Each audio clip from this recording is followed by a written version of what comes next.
Live from WSLS, this is 10 News at Noon, working for you. Damaging winds batter the region. We're bringing you live team coverage from Roanoke to the heart of the New River Valley as we continue to track damages across the area. Plus, a power plant explosion as thousands of people are without power, and it could be for days. We're talking to Appalachian Power about when to expect your repair. Storm Team 10 has been closely tracking this system. Meteorologist Jonathan Kegas breaks down the timing of when this is all over. Thanks so much for joining us. I'm Jenna Zibton. Right now, more than 73,000 Appalachian Power customers in Virginia are without power. More than 4,500 Dominion Energy customers are without power. The wind also affecting schools, with more than 20 school systems closed or delayed. Don't forget, you can track all these delays and closings on your smartphone or tablet through the day with the WSLS 10 News app. And for your latest weather information, including radar, download our Storm Team 10 weather app. Just search for WSLS in your iPhone or Android App Store. Storm Team 10 meteorologist Jonathan Kegas is in the Weather Center right now tracking this system. Jonathan, you have been warning about this for days. What can we expect over the next 24 hours? Unfortunately, Jenna, more of the same. The winds just relentless, at least for the next several hours through this evening. We may see them back off a little bit later tonight, but not really noticeable until we get into tomorrow afternoon. High wind warnings going to continue until 11 o'clock tomorrow morning. So again, still be very, very cautious if you are driving with high-profile vehicles, especially, and of course, because we have a lot of debris in the road, fallen trees, fallen power lines, things of that nature. Note the gusts still in the 40 to 50 mile per hour ballpark across much of the area, 30 to 40 mile per hour ballpark in parts of the New River Valley.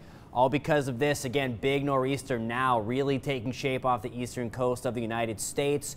That is having our winds very, very strong, and it's going to park itself there for the next several days, and that is going to keep winds cranked up again through the afternoon. As mentioned, gusts could still top 60 to 65 miles an hour through at least 11 o'clock. Tomorrow morning, we're going to have the latest on this system and when things really start to quiet down. It's not going to be for quite some time, Jenna, coming up in about 10 minutes. Thanks, Jonathan. Our live team coverage continues with 10 News reporter Patricia Martellotti live in Roanoke. You've been talking to a homeowner with damage. That's right, Jenna. I'm standing in the area of Troxel Road, where neighbors are going to have a big mess to clean up after this giant tree fell in front of this house late last night. I spoke with homeowners this morning, and they say they believe the tree fell sometime around 11 o'clock. They say the power went out immediately, and they're not sure if the power lines surrounding the tree are live. To go to bed, and all the lights go out, a loud crash. I knew what it was. Another tree on the ground.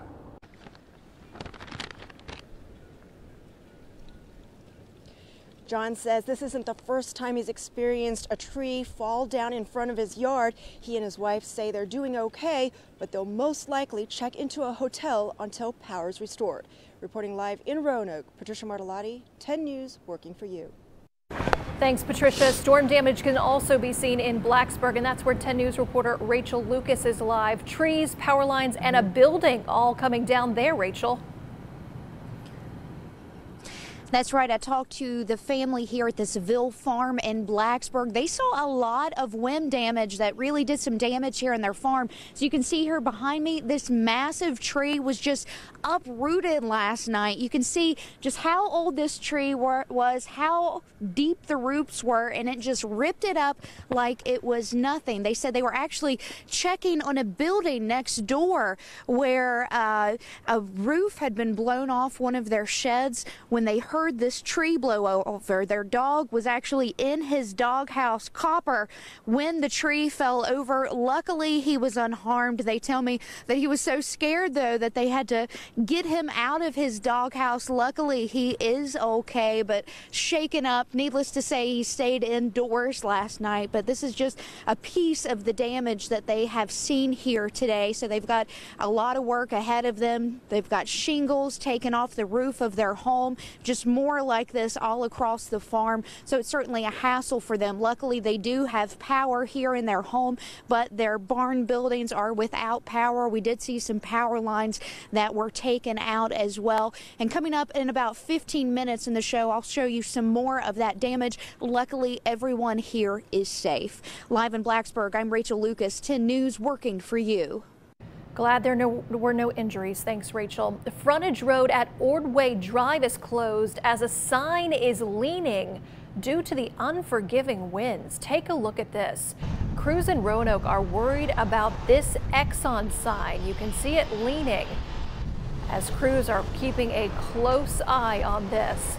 This isn't the only place we're seeing problems. As we've traveled around the Roanoke Valley this morning, we saw a tree that fell on a house. You see it there in the back part of the house. It fell across the fence and landed on a truck next door. The wind's also strong enough to take down a street light near Monterey Elementary. Look at that. Power still out in the neighborhood, but school buses and parents had to find a detour to get their kids to school.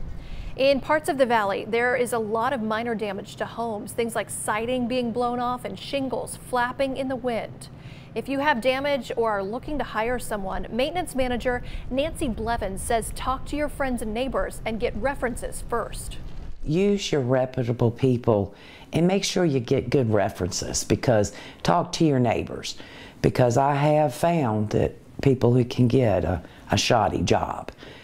She says now is not the time to make these repairs as it's just too dangerous. Wait for the wind to die down before trying to climb up on a tree or a ladder. Joining us now on the phone, Appalachian Power spokeswoman Teresa Hamilton Hall. Teresa, currently 75,000 people in Virginia with APCO without power, and this wind making repairing power lines difficult. You're absolutely right. And what concerns us is the fact that the wind hasn't died down. We expect the number of power outages to continue to rise, and the wind, of course, is making restoration difficult. Safety is a very big concern for us. Our crews can't make repairs while trees and limbs are falling, and cannot work safely from buckets or on the poles until the gusts are, gone. Right now, it's just too dangerous.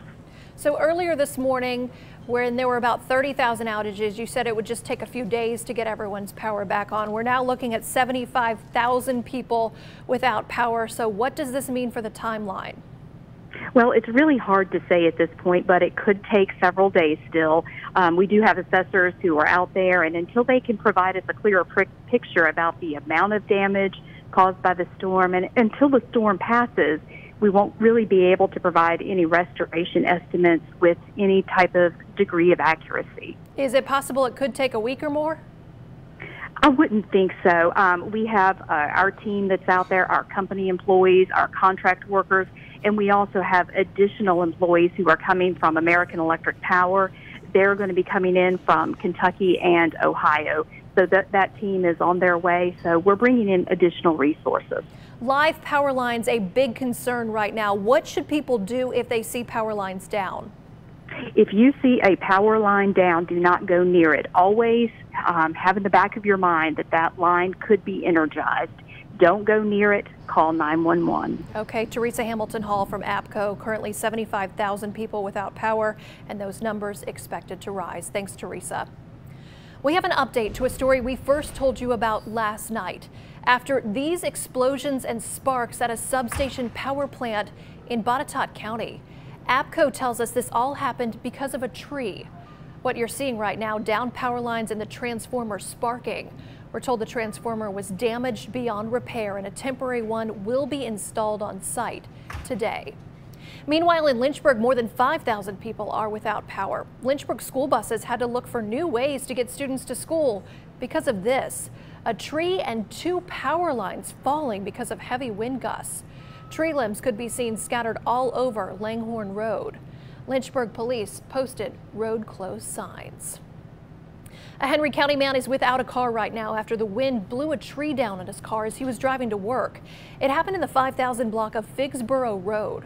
He saw the trees start to fall, so he hit his brakes, but he couldn't stop in time. Thankfully, he was not hurt. Several other trees also fell down on Figsboro Road, snarling traffic. The Busy Bee gas station closed this morning because a tree fell on the power line there. We have much more on this and other wind damage from Southside tonight in our 90 minutes of news starting at 5. Just into the 10 newsroom, we are getting new information about an overturned passenger bus causing a 6-mile backup in Pulaski County. Look at these pictures from the scene. A bus from West Georgia Technical College was traveling north on Interstate 81 near mile marker 104 when the bus drifted into the right lane and sideswiped a tractor trailer. State police say the driver then overcorrected, running off the road and hitting an embankment. That driver, Willie Walker, was arrested and charged with driving under the influence of drugs. Fatigue is also being investigated as a factor. Walker is being held at the New River Valley Jail. All 13 people on the bus taken to a nearby hospital for non-life-threatening injuries. Wind and snow stranding thousands of flights across the Northeast right now. Airlines canceled more than 2,000 flights. According to FlightAware, nearly half of today's schedule has been postponed in New York. Further south, cancellations in places like Richmond, Baltimore, and Washington, D.C. continue growing. Most of the major airlines in the U.S. waiving change fees today and tomorrow. We'll continue to follow this weather. You can get updates by downloading the Storm Team 10 app and the 10 News app so you can get alerts on your phone. Also, make sure you like the WSLS 10 Facebook page to get updates and Facebook Live video where you can ask questions. Here's a live look at the Roanoke Valley from our Poor Mountain Sky Cam. It looks like the tree's pretty calm right now, but those wind gusts sure pick up. Jonathan is here to track it all for us next.